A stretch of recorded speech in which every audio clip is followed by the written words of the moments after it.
अस्सलाम वालेकुम my YouTube family. I hope कि आप सब बिल्कुल ठीक होंगे और आप सबकी दुआओं से मैं भी बिल्कुल ठीक हूँ।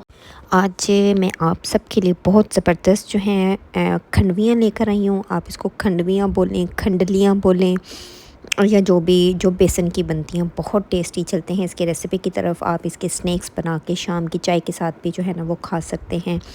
तो इसमें सबसे पहले हम लोग लेंगे बेसन मैंने तकरीबन 1 पाव ले लेना है। 1 पाव से मेरा थोड़ा सा ज़्यादा ही हो गया था। यहाँ पे मैं बेसन डाल रही हूँ और बेसन हम लोगों ने इतना लेना है कि 1 पाव, ठीक है। उसके अंदर गुठलियाँ वगैरह ना हो, साथ हाथ से जो है थोड़ा सा पीस लेना आप इसको। उसके बाद हमने इसमें दही जो है वो तकरीबन 4 से 5 चम्मच जो है वो दही के डालनी है, और कोशिश करनी है कि आपका दही जो है ना वो खट्टा ना हो, ठीक है। आपने 4-5 चम्मच भर के जो है वो दही के इसके अंदर ऐड कर देने हैं, और उसमें जो स्पाइसेस ऐड होंगे। और आप लोगों ने बिल्कुल ध्यान से मेरी फुल वीडियो को वॉच करना है, क्योंकि इसमें बहुत सारे टिप्स एंड ट्रिक्स हैं जो खंडवियाँ बनाने के लिए बहुत ज़्यादा ज़रूरी हैं, और खंडवियों को कितनी मज़ेदार ये बनाते हैं वो लाजमी आप लोगों ने सुनना है। इससे पहले कि आप मेरी फुल वीडियो को वॉच करें, प्लीज़ मेरी वीडियो को लाइक, शेयर और चैनल को सब्सक्राइब लाजमी करें, और साथ ही साथ बेल आइकन के बटन को भी प्रेस कर दें, और दोबारा आ जाएं हमारी वीडियो की तरफ। इसमें मैंने 2 चम्मच जो है ना वो ग्रीन चिली के ऐड किए हैं, पीस के अच्छी तरह, और इसके अंदर मैंने नमक, मिर्च और हल्दी ये ऐड किया। ये आप लोगों ने अपने स्पाइस जो है ना वो अपने खाने के टेस्ट के हिसाब से आप लोगों ने डालना है, और इसमें थोड़ा थोड़ा सा पानी डालना है, और साथ साथ चम्मच से आपने इसको हिलाते जाना है। जब चम्मच से ये सारा मिक्स हो जाएगा तो फिर आपने जो होता है स्पैचुला ब्लेंडर वाला, उससे आपने अच्छी तरह जो है ना इसको ब्लेंड कर लेना है, ताकि कोई गुठली, कोई लम्स ना बने। हमें इसको जो है ना वो पतला करना है। पहले थोड़े थोड़े पानी के साथ करेंगे, एकदम से ज़्यादा पानी नहीं डालना, क्योंकि अगर एकदम से ज़्यादा पानी डाल देते हैं ना तो उसमें कहीं ना कहीं गुठलियाँ रह जाती हैं। फिर ये मैंने मैशर के ज़रिए अच्छी तरह इसको जो है वो मैश कर लेना है।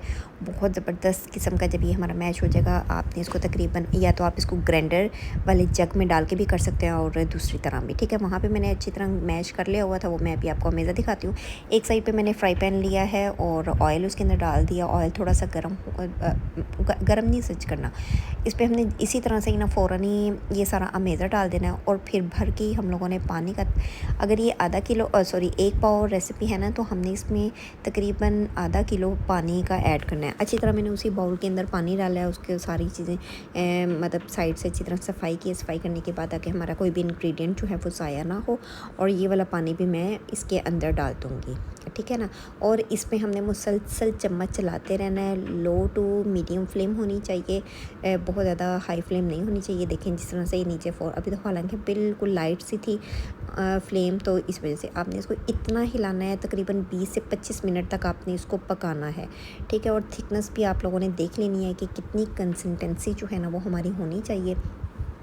और इसके बाद इसमें चम्मच चलाते जाना है। नॉन स्टिक में बनाना है, और अगर आप दूसरे में बना रहे होंगे, मतलब स्टील वाले में, या जो भी दूसरा वाला बर्तन होता है उसके अंदर, मैं नॉन स्टिक में बना रही हूँ, तो भी नॉन स्टिक पे भी चिपक रहा है तो दूसरी पर भी लाजमी ये चिपकेगा। तो आप लोगों ने परेशान नहीं होना कि तो हमारा चिपक रहा है। जो आपका अमीज़ा सही से मिक्स हो रहा है, आपने उसको अच्छे से मिक्स करते रहना है। बाकी जो चिपक जाएगा उसको मैं बताऊँगी कि आप लोगों ने उसको उसके साथ क्या करना है, वो आगे जाके आपको बताऊँगी। अच्छा, यहाँ पे मैंने एक परात ले लिया, मेरे 20 से 25 मिनट कंप्लीट हो चुके हैं उसको पकते हुए।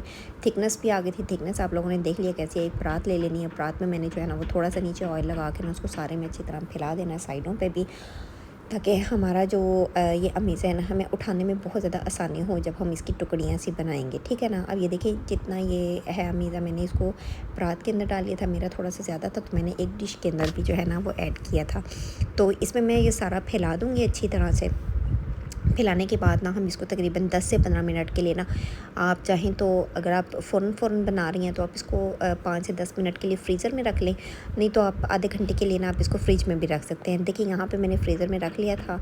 एक वो मैंने बारीक से स्नैक्स के लिए बना लिया था, एक बारीक लेयर, और दूसरी है, और जो मेरा इसके ऊपर साइडों पे सारा बना हुआ था ना, मैंने सारा हाथों की मदद से उतार के ना ग्राइंडर जग में डाल के एक साइड पे रख दिया। मैंने फ्राई पैन लिया और उसमें मैंने ऑयल डाल दिया। इसमें मैं यहाँ पे उसका सालन बनाने के लिए ना, इसमें मैंने 1 चम्मच ले लिया लहसुन का, और 1 चम्मच ही ले लिया है ज़ीरे का, सफ़ेद ज़ीरा। इन दोनों को आपस में अच्छी तरह मिक्स कर दिया, भून लेना है हल्का सा।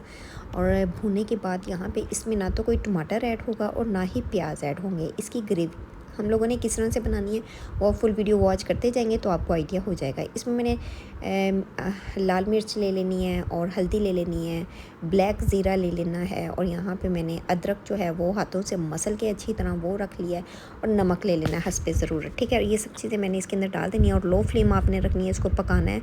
ठीक है, ताकि हमारा जो मसाला है ना कच्चापन इनका ख़त्म हो जाए। और जब इनका कच्चापन ख़त्म हो जाएगा ना, इसको 1 से 2 मिनट के लिए पकाना है, इनका कच्चापन ख़त्म हो जाएगा। और इसके बाद फिर इस मसाले को थोड़ा ठंडा करना है, सॉरी ठंडा नहीं करना, साथ ही इसके अंदर ना हम लोगों ने 1 चम्मच जो है ना भर के वो कसूरी मेथी ले लेनी है, कसूरी मेथी को ऐड करना है, और इसको सिर्फ 1 से 5 से 10 सेकंड के लिए पकाना है, और पकाने के बाद फ्लेम बंद कर देना है। और उस ग्राइंडर वाले जग में ना हम लोगों ने ये सारा मैदा डाल के, और जो पहले बेसन डला हुआ था वो उसको ग्राइंड कर लिया, ग्राइंड करके हमने दोबारा से उसको फ्राई पैन में उल्टा लिया। इसके बाद इसमें आपने पानी इतना डालना है कि जितना आप उसकी थिकनेस रखना चाह रही हैं शोरबे की। उसके बाद फिर यहाँ पे मेरा इतने टाइम हो गया था, मेरी खंडवियाँ उनका जो अमीज़ है ना वो बड़ा अच्छा सा हो गया था। इसके बाद आपने इसको अपनी मर्ज़ी है कि आपने इसको चौरस फॉर्म में रखना है, ओवल शेप में, गोल शेप में, या जो भी शेप आप रखना चाहती हैं आप वैसे रखें। मैं इसकी कटिंग कर रही हूँ, मैंने इसको चौरस बनाना है पहले। देखिए कितनी अच्छी इसे पता कैसे चलेगा कि इसमें कच्चापन बिल्कुल भी नहीं है, और ये बहुत अच्छे से जो है वो सेट हो चुकी हैं कि आपकी नाइफ़ के ऊपर जो है ना ज़रा सा भी अमेज़ा ना चिपके।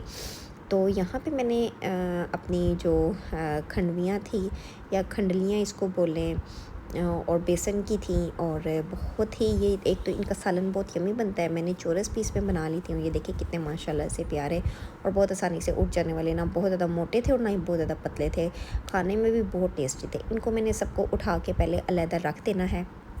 और कुछ लोग जो है ना वो कच्चे ही उसके अंदर डाल, मतलब कच्चा तो नहीं है तो ये पका हुआ अमीज़ा, लेकिन कुछ लोग इसी तरह से बस उठाया और शोरबे के अंदर डाल दिया। लेकिन इस तरह से नहीं करना है। एक साइड पे मैंने फ्राई पैन में ऑयल गर्म कर लिया, इसके अंदर ये मैं जितने भी हैं ना ये सारी खंडवियाँ डाल दूँगी, और हल्का सा हम लोगों ने ना इसको फ्राई कर लेना है, ताकि जब सालन के अंदर इसको डिप करें तो बहुत ज़्यादा टाइम ना लें और बड़ी मज़े का टेस्ट है। यहाँ पे मैंने हल्का हल्का इनको फ्राई कर लिया। देखिए कितनी प्यारी सी शेप आ गई है, बहुत अच्छे, खाने में बहुत टेस्टी थे। मैंने यहाँ खाया तो मुझे बड़े मज़े के लगे, और मेरी बेटी जो है वो तो इनकी दीवानी हो गई थी, बार बार खा रही थी। और कुछ जो है ना मैंने इस तरह वाले शेप में जो है ना वो ट्रायंगल फॉर्म में जो है इसको कट कर लिया था, इस तरह से रेक्टेंगल में, सॉरी कट कर लिया था वो शाम के स्नैक्स के साथ। और इसके बाद मैंने ये इसमें डाल दिए थे, और बहुत मज़े का सालन बना था। उम्मीद है आपको भी ये रेसिपी अच्छी लगी होगी। तो प्लीज़ इसी के साथ मुझे इजाज़त दें, और प्लीज़ मेरी वीडियो को जो है ना लाइक, शेयर और चैनल को सब्सक्राइब लाजमी करें, और साथ ही साथ बेल आइकन के बटन को भी प्रेस कर दें, ताकि हर आने वाली वीडियोस आपको जल्द से जल्द रिसीव होती रहें। और प्लीज़ प्लीज़ प्लीज़ मुझे सपोर्ट करें। इसी के साथ मुझे इजाज़त दें, अपना बहुत सा ख्याल रखिएगा। अल्लाह हाफिज़।